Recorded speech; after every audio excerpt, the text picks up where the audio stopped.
बच्चों, यूनिवर्सिटी के एग्ज़ामिनेशंस के कारण पिछले कुछ दिनों से आपकी कोई क्लास नहीं हो पाई। आज मैं एक बार फिर मध्यकालीन भारत के इतिहास का एक नया टॉपिक लेकर आपके बीच में हूँ।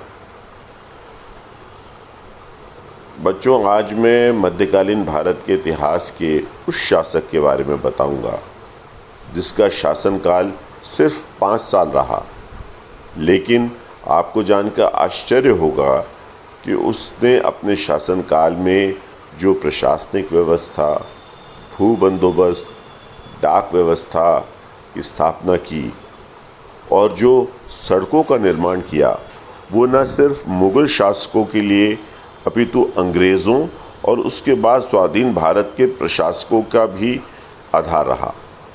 वो शासक था शेर शाह सूरी, जिसने 1540 से 1545 ईस्वी तक भारत में शासन किया। इससे पहले कि हम शेर शाह के प्रशासन, उसके भू बंदोबस्त आदि के बारे में पढ़ें, मैं आपको संक्षेप में उसके जीवन के बारे में बताना चाहता हूँ। शेर शाह सूरी का जन्म सन 1472 ईस्वी में हुआ। शेर शाह सूरी के बचपन का नाम फरीद खान था। उसके पिता हसन खान थे। वे बिहार प्रांत के सहसराम के जागीरदार थे। फरीद खान का बचपन सौतेली माँ के दबाव में बीता। सौतेली माँ के षड्यंत्रों ने शेर शाह सूरी को जागीर छोड़ने पर मजबूर कर दिया और वो बिहार चला गया। वहाँ वह सूबेदार का विश्वास पात्र बन गया।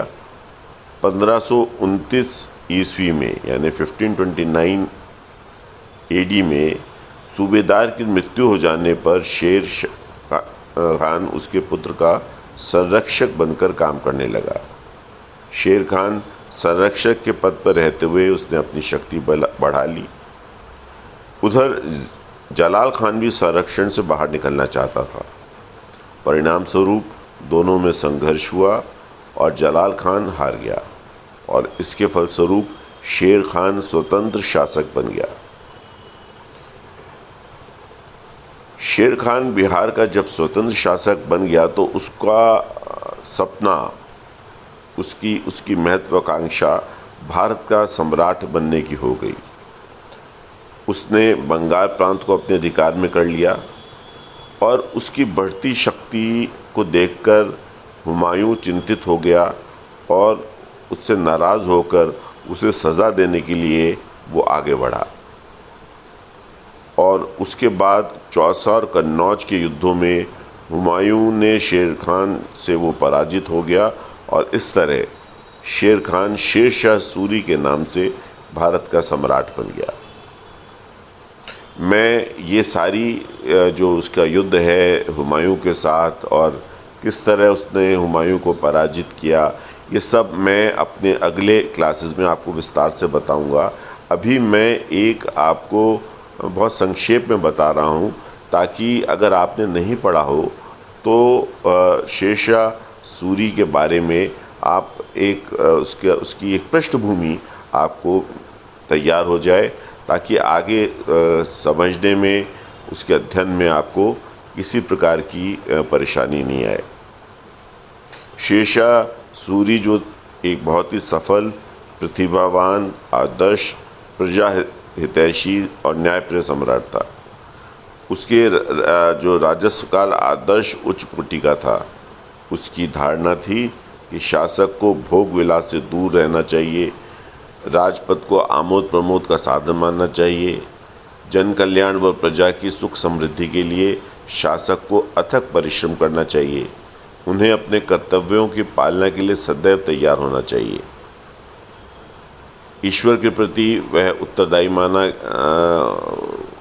जाना चाहिए।